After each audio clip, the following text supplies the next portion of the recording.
In just 39 seconds, one of Hollywood's toughest actors went from friendly guest to walking off set after a brutal takedown of a morning show host who crossed every line imaginable. What started as simple questions about his new movie turned into Michael Strahan getting absolutely destroyed on live television. Before we get into this insane confrontation, make sure you hit that subscribe button. We bring you daily videos exposing Hollywood's darkest scandals. And trust me, you don't want to miss what goes down in the industry. The Good Morning America studio was buzzing with its usual morning energy. Camera operators were adjusting their positions, producers were speaking into headsets, and the audience sat waiting for the next segment. Michael Strahan stood near his chair on the bright set, flipping through note cards while Tom Hardy sat across from him, relaxed but alert in his seat. The British actor had flown in to promote his latest film, a gritty action thriller that was already getting major buzz. Strahan started off friendly enough, smiling his trademark smile as the cameras went live. "Tom Hardy, welcome back to Good Morning America, man. Good to see you again." Hardy nodded, his expression calm. "Yeah, good to be here, Michael. So, let's talk about this new movie. You're playing another tough guy, another fighter. Seems like that's all you do these days, right?" Strahan said with a little laugh. There was a pause. Hardy's eyes narrowed slightly, but he kept his composure. "Well, I wouldn't say that's all I do. I've done plenty of different roles. This one just happens to be physical." "Yeah." Strahan leaned back in his chair, still smiling, but with an edge creeping into his voice. Right. But come on, man. Mad Max, Warrior, Venom, Bronson, you're always playing these angry, violent dudes. Don't you ever want to do something, I don't know, lighter, maybe show some range?" The studio went quiet. A few people in the audience shifted uncomfortably. Hardy's jaw tightened, and he sat up straighter in his seat. "Show some range? Are you serious right now?" Strahan shrugged, his smile fading into something more challenging. "I'm just saying what people think, Tom.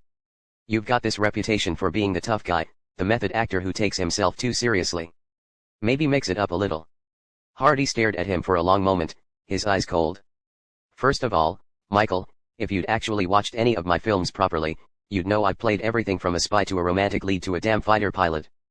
But I guess doing your homework isn't really your thing, is it?" A producer off camera made a small gesture trying to signal Strahan to move on, but he ignored it. Instead, he leaned forward, his voice getting sharper. Whoa. I do my homework, buddy. Don't come at me like that. I'm just asking the questions that America wants answered." Hardy let out a short, harsh laugh. "America wants answered, or you want to stir up some drama for ratings? Because there's a difference, mate." The tension in the studio was thick now. The camera operators exchanged nervous glances. The audience sat frozen, unsure whether to react.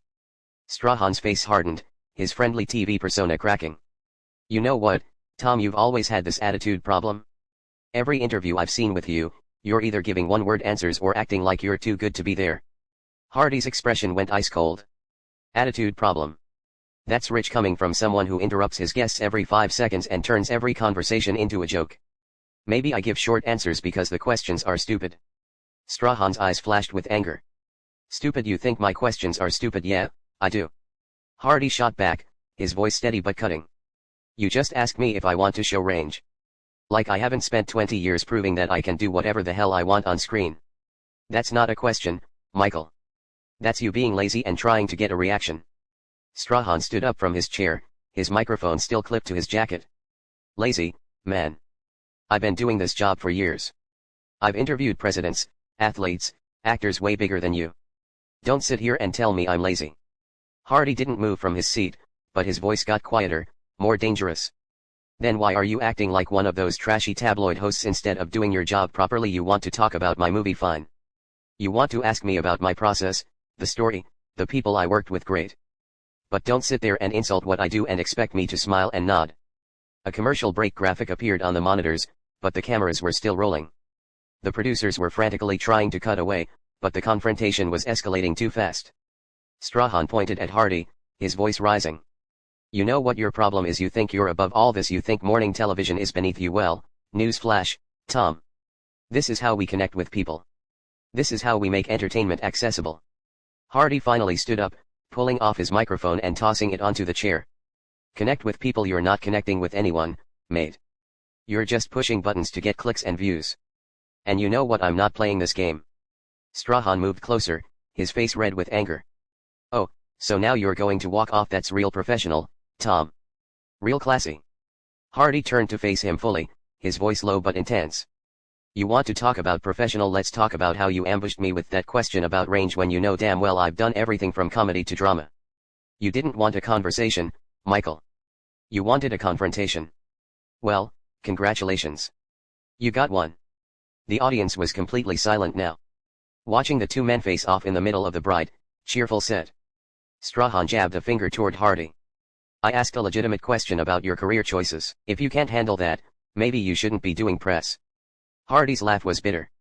Legitimate? You basically called me a one-trick pony on live television, and now you're acting like I'm the one being unreasonable. Unbelievable. One of the producers finally stepped onto the set trying to mediate. Guys, let's just take a breath here. We can. Strahan cut him off. No, let him talk. Let Tom Hardy show everyone what kind of guy he really is. Can't take a little criticism. So, he throws a tantrum. Hardy's eyes went dark. A tantrum? Is that what you think this is? I've sat through hundreds of interviews, Michael. I've dealt with tough questions, personal questions, invasive questions. I've never walked off a set in my life. But I'll be damned if I'm going to sit here and let some former football player who stumbled into a hosting gig talk down to me about my craft. The room went dead silent, Strahan's face twisted with rage. Former football player? That's what you think of me? I earned my place here, just like you earned yours. Don't you dare disrespect my career. Hardy shook his head, his voice cold. Then don't disrespect mine. You started this, mate, not me. I came here to talk about a film I'm proud of, and you turned it into an attack. Strahan took a step closer, his voice shaking with anger. An attack? I asked you one question about your roles, and you turned it into World War II. That's on you, buddy. Hardy grabbed his jacket from the back of the chair. One question. You've been taking shots since I sat down. The tough guy comments. The method actor jokes. The whole show some range garbage. You think I didn't notice? You think I'm just going to sit here and take it? Strahan threw his hands up. Jesus Christ, Tom, you're so sensitive. It's a morning talk show, not a therapy session. Lighten up. Hardy stared at him, his expression a mix of disgust and disbelief. Sensitive? You ambush me on live TV, insult my work, and then tell me to lighten up. You know what, Michael, this is exactly what's wrong with these shows. You don't actually care about the guests or their projects. You just want moments that'll go viral. You want drama so people will share clips on social media. Strahan's voice got louder. Oh, here we go. The high and mighty artist who's too pure for the dirty world of promotion. You know what, Tom, you signed up for this. You agreed to come on this show. If you didn't want to answer questions, you should have stayed home. Hardy's voice was ice. I agreed to promote my film, not to be your punching bag. There's a difference. The producer stepped between them again, his hands raised. Okay, guys. Seriously, we need to wrap this up. Tom, if you want to leave, that's fine. Michael, let's just. Strahan cut him off again, his eyes locked on Hardy. Yeah, let him leave. Let him run away like he always does when things get tough.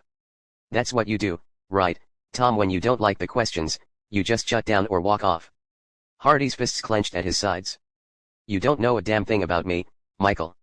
You think because you read some Wikipedia page and skim through a press kit, you know who I am. You don't know anything about what I've been through or what I've had to do to get where I am. Strahan laughed, but there was no humor in it. Oh, here comes the soba story. Poor Tom Hardy had to work hard to become a famous actor. Cry May River man. We've all worked hard. The difference is some of us don't act like we're too good for the process. Hardy took a step toward him, his voice deadly quiet. I have never ever acted like I'm too good for anything. What I don't do is put up with disrespect, and that's all you've shown me since I sat down. So yeah, I'm leaving.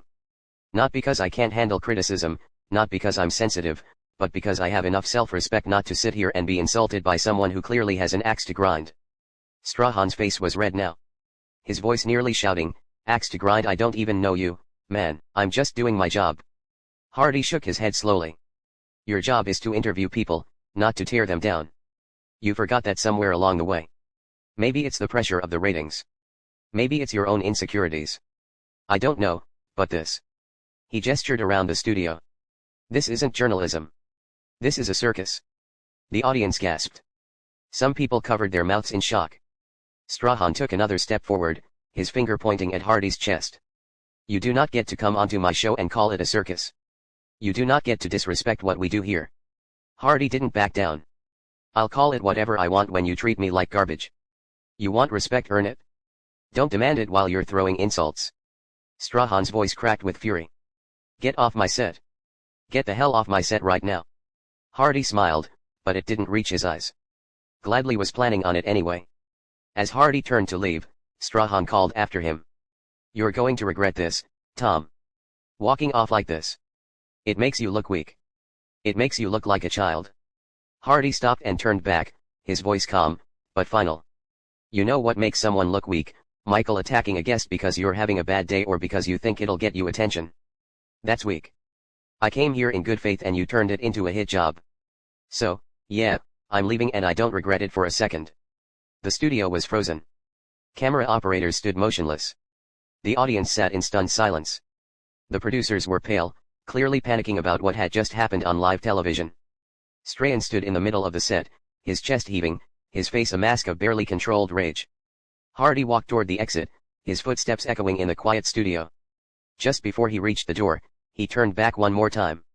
And for the record, Michael, I've done romantic comedies, period dramas, and everything in between. Maybe if you'd actually prepared for this interview instead of looking for cheap shots, you'd know that. Do better. With that, Tom Hardy pushed through the studio door and disappeared, leaving Michael Strahan standing alone on the set. The camera is still rolling, capturing every second of the disaster. The host stood there, his jaw tight, his fists clenched, as the reality of what had just happened began to sink in. The friendly morning show had turned into a battleground, and it had all fallen apart in spectacular fashion. The audience remained silent, unsure of what to do. The producers were frantically signaling to cut to commercial. Strahan finally moved, walking back to his chair with heavy steps, his face still flushed with anger.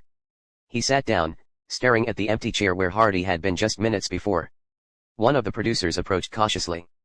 Michael, we need to. Strahan held up a hand, cutting him off. He took a deep breath, trying to compose himself, but the damage was done.